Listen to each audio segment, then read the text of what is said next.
Hello adventurers, Miss Megan here. I know it's no longer Earth Day, but every day we should think about how we can improve this Earth that we live on and recycle and repurpose things that would normally just be thrown out. So for today, I'm going to show you how to make yarn or string out of plastic Walmart bags. Now these plastic bags don't have to be from Walmart. You can get them from pretty much any store. So for example, you get them from like the Dollar Tree and Dollar General and other local grocery stores. So whenever you're picking out your bags, you can also take this opportunity to make just yellow yarn or just blue and red and white yarn, or even better, you can combine all three and kind of go back and forth and create sort of a variegated look of yarn. Alright, so what condition do the bags need to be in order for you to make this yarn? If it's just got a little hole here or there, like on the side, like this, you can deal with that. That section of the bag won't be usable, but I'll show you how to weed that out later. But if you have a huge rip like this, probably not much you can get out of that, maybe out of the bottom section, but at that point I wouldn't bother and I would just recycle this. So what do you need to make this cool plastic bag yarn slash string? All you need are your plastic bags and a pair of scissors. For a ball this size, I used 10 bags. So that's about what you're looking for if you want this much. So now I'm gonna go over to a different camera angle and show you how this is done. Alright, so the first thing you need to do is to prepare your bag. This is how you probably normally find it. It might be wadded up into a ball, however you guys store it, but the best way to flatten this out before we start folding it is to kind of pull on this part right here and the handle at the same time on both sides. And that's going to tuck in these sides a little bit, and if they're still kind of wonky, you can kind of put your hand in there and flatten it out so that it doesn't have to be perfect, just make it as even as you can. Alright, so the next step we're going to do is we're going to fold this in half. And you want to flatten it out every time you fold it. Get it as accurate as you can. Doesn't have to be perfect, but the more accurate, the easier it'll be in the long run.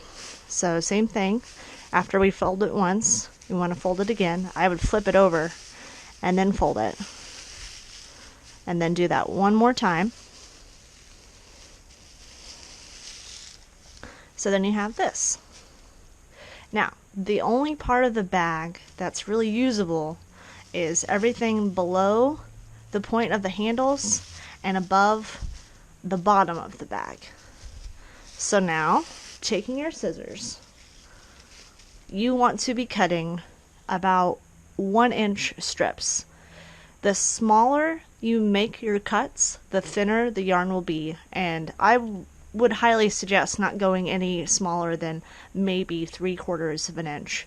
But if you want really thick yarn, you can go wider than that. I stick around 1 inch though. You can kind of see where the bottom of the handles are right here. You want to go a couple centimeters or so below that. So this is waist. Then you start cutting out your little 1-inch strips. You might want to have your parent help you if you're not great with scissors yet. Alright, so this is also waist. Now these you don't have to just throw away. I find they're really good to put into cat toys. Cats love this crinkling noise. One of my cats will just lay on plastic bags forever. So you could use that for that, or you can recycle it, or if you have other ideas, I am open to them. So after you've gotten all your little strips cut out, we're going to start to unroll them, and you'll see that we've created a whole bunch of loops. So in order to make this into one long piece of yarn, we have to connect these loops.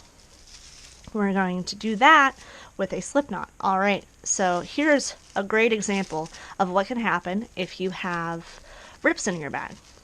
So if you really wanted to still use this, you could tie it into a knot back into a loop, but I just discard them because any extra big knots, depending on what you're using it for, can get in the way. Taking the one on your left side, or I guess your dominant side, the opposite of that. I'm right-handed, so I'm putting it on my left hand. Put it through the loop. Take this other loop and pull it through.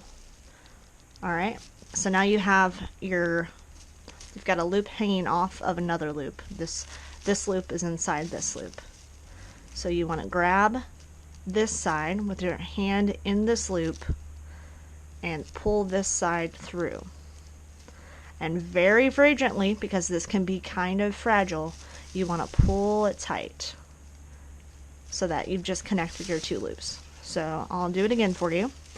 Pull this new loop through that loop. You have that loop hanging off. Take this side, grab this, pull it through, and then very gently tighten it. So here's a really important point here. If this is off in any way, you'll have one short side and one long side. So you want to keep this as straight as possible when you pull it tight. Very, very carefully pulling it tight. Now, if this breaks, we'll have to just pull that whole thing off. But let's go ahead and simulate that. So let's say you're going through here, you're attaching this loop, and when you're pulling it, right? Oh, it broke. Well, in order to pull this loop out of this loop, if you look really closely here, this loop's coming up like this through this other loop. So you want to grab onto the loop that's a part of your existing chain, pull that up while pulling this other side that's face down away from it. Then you can gently pull that out so it's no longer tangled. So I'm just going to go through and attach all of these loops, again making sure that this is all the same length as I pull it tight.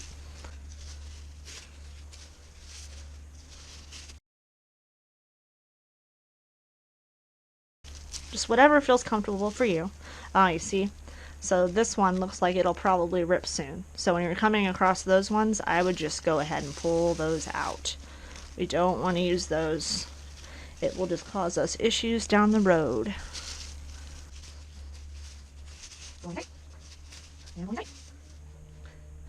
Alright, so now when you've gotten all of your loops made and attached to your chain, and I would suggest doing that all at once. So cut out all of your strips from all 10 of your bags or however many you're using.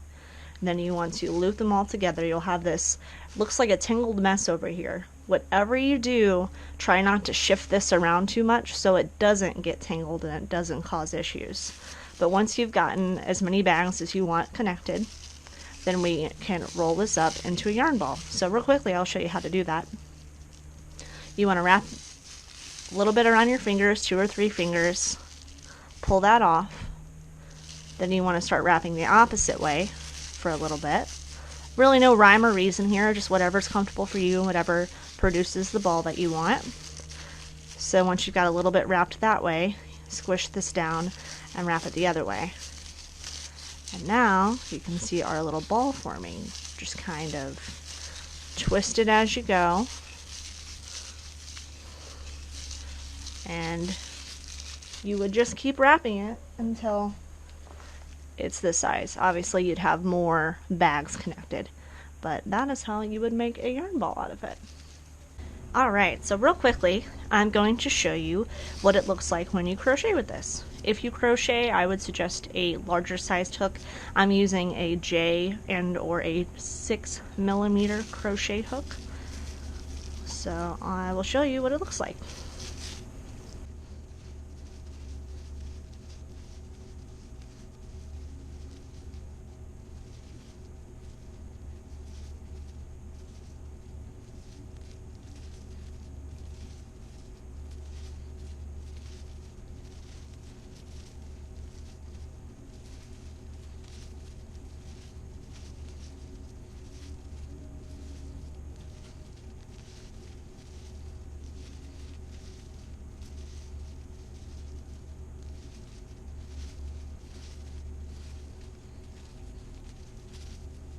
Alright, so this is what it looks like when you crochet with it.